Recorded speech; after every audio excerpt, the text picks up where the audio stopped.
The desert was silent that night. Silent in the kind of way that makes a man feel like the whole world's holding its breath. The wind whispered over the dunes, carrying the dry scent of sagebrush and forgotten graves. In that stillness sat a man, Elias Crow, once a cowboy, now just a lonely shadow of the man he used to be. His small cabin stood at the edge of the desert, a place time had almost erased. Inside, a single oil lamp flickered, throwing warm light across walls covered with old photographs, dried flowers, and letters tied neatly with red string. Every letter had the same name written on it: Clara, his wife, gone these 12 long years. Elias had a ritual. Every Friday at sunset, he'd pour himself a cup of coffee and black as sorrow, sit by the window, and write a letter to Clara. He'd write about the weather, the ranch, the stars, and about how life had lost its color since she left. When he was done, he'd walk to the edge of the canyon, fold the letter, and let the wind carry it away. He liked to think the wind took it to her. Maybe heaven had mailboxes. Maybe that's how love worked, by believing hard enough to make impossible things true. But one night, something changed. It was a cold evening. The sky was bruised with thunderclouds, and the desert wind howled like a lonely soul. Elias tucked his latest letter under a rock at his usual spot, the same ledge where Clara had loved to sit and watch the sunset. But as he turned to walk away, he noticed something odd. There was already a letter there, a fresh envelope. It wasn't his handwriting. The envelope read, "To Elias Crow." He froze. The name looked shaky, like written by trembling hands. He picked it up, heart pounding, and tore it open. Inside was a single line written in faint blue ink. "I miss you too, cowboy." Elias stumbled back, his breath catching in his chest. It couldn't be. No one knew about his letters. No one came out here. The nearest ranch was 30 miles away. He turned in a slow circle, scanning the dunes, but saw only the restless shadows of the night.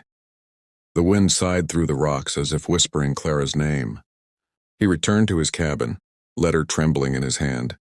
Maybe it was a cruel prank. Maybe someone found out his secret.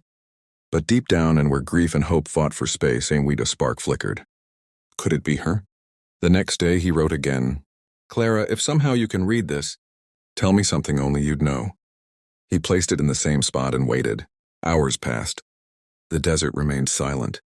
Then, just as the sun bled behind the red cliffs, he saw a figure, distant, moving between the rocks, small, slender, wrapped in white.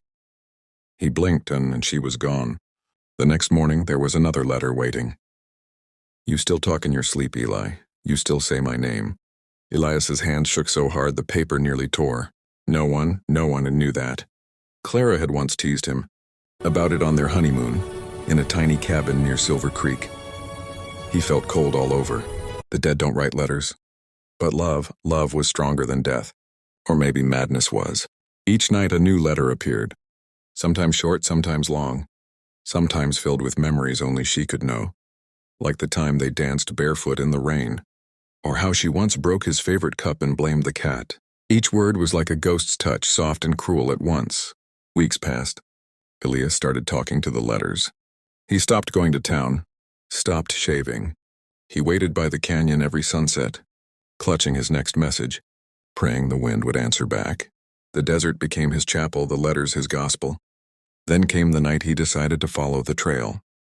He had noticed faint footprints around the canyon, small, like a woman's. So he saddled his old horse, dusty, and followed them under the moonlight. The prints led into the Badlands, a place locals called Whisper Hollow, where folks said ghosts roamed when the wind turned red. After an hour of riding, he saw it, a dim lantern glow behind a cluster of rocks. He dismounted, heart thundering, and crept closer. The wind carried the faint sound of humming her song, the same lullaby Clara used to hum before bed. He froze. The light flickered again. He turned the corner, and the lantern went out. When he lit a match, the place was empty. Only a single letter lay pinned to a rock with a rusted hairpin. "Don't follow me again, Eli, you'll break the spell." The match burned down to his fingers. He dropped it, and darkness swallowed him whole. That night he didn't sleep. He sat by the window staring at the canyon, the letter trembling in his hand. Who was doing this? Was he losing his mind, or had love really crossed the veil? The only thing he knew for certain was this, and Every word she wrote felt real, real enough to make him believe. And belief, in a desert full of ghosts, can be a dangerous thing. The next morning came pale and cold.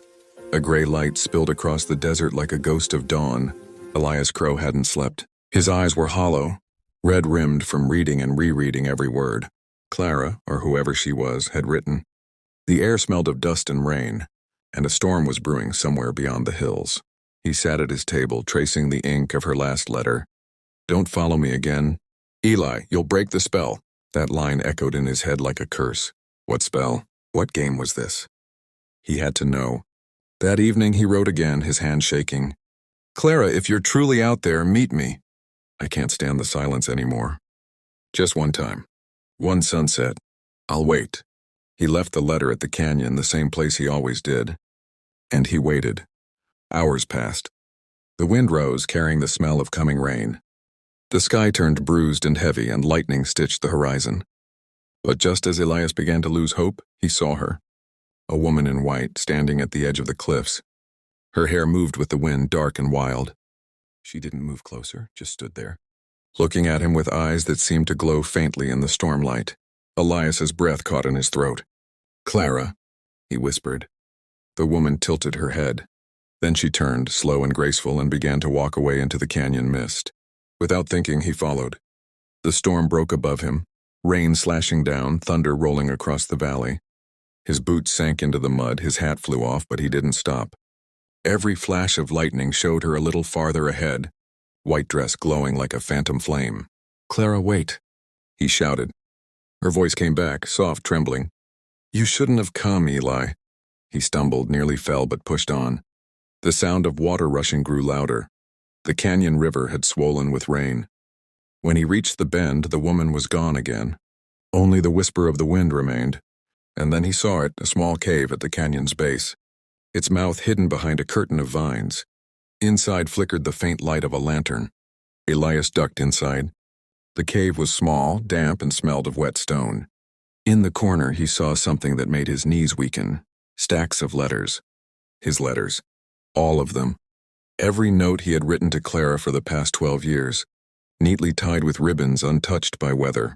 And on the dirt floor lay a single photograph. Clara, holding a little girl he'd never seen before. A voice behind him said softly, She's my mother. Elias turned slowly. Standing in the shadows was a young woman, maybe 20, maybe younger, with Clara's same eyes, the same gentle sadness. She held a pistol, but her hands trembled. My name's Lydia, she said. I didn't mean to frighten you. I just needed to know you were real. Elias's mouth went dry. How do you know Clara? She was my mother, Lydia said, her voice breaking. Before she died, she told me about you, about the letters you used to write. She said you were the only man she ever loved. After she passed, I found the spot you left them. I started writing back because I thought you deserved to know she still loved you, even if she couldn't say it herself. The room seemed to tilt. Elias stumbled backward, his chest tight. You wrote those letters? She nodded, tears spilling down her cheeks. I'm sorry. I didn't mean to hurt you, I just wanted to keep her memory alive. I thought maybe it would help us both heal. Elias looked at the letters again. So much love, so much grief, and all of it built on a ghost. He sank to his knees, staring at the floor. For a long time, neither spoke. The storm raged outside, water dripping through the cave roof like the sky was crying with them. Finally, Elias said, barely above a whisper, She had your eyes. Lydia smiled faintly. So I've been told. When the rain slowed, she helped him back to his cabin. They talked until dawn about Clara, about the ranch, about the years both had lost. The loneliness between them softened. Something fragile but real began to grow. Not love, not yet, but a kind of peace. Before she left, Lydia took one of the letters from the bundle and handed it to him. This one, she said, she did write herself. Before she died, she asked me to keep it safe. Elias unfolded the old paper, yellowed and fragile. It read, Eli, if heaven has mailboxes, I know you'll find me. But if it doesn't, promise me you'll keep living. Promise you'll love the world the way you once loved me. Don't bury your heart with me.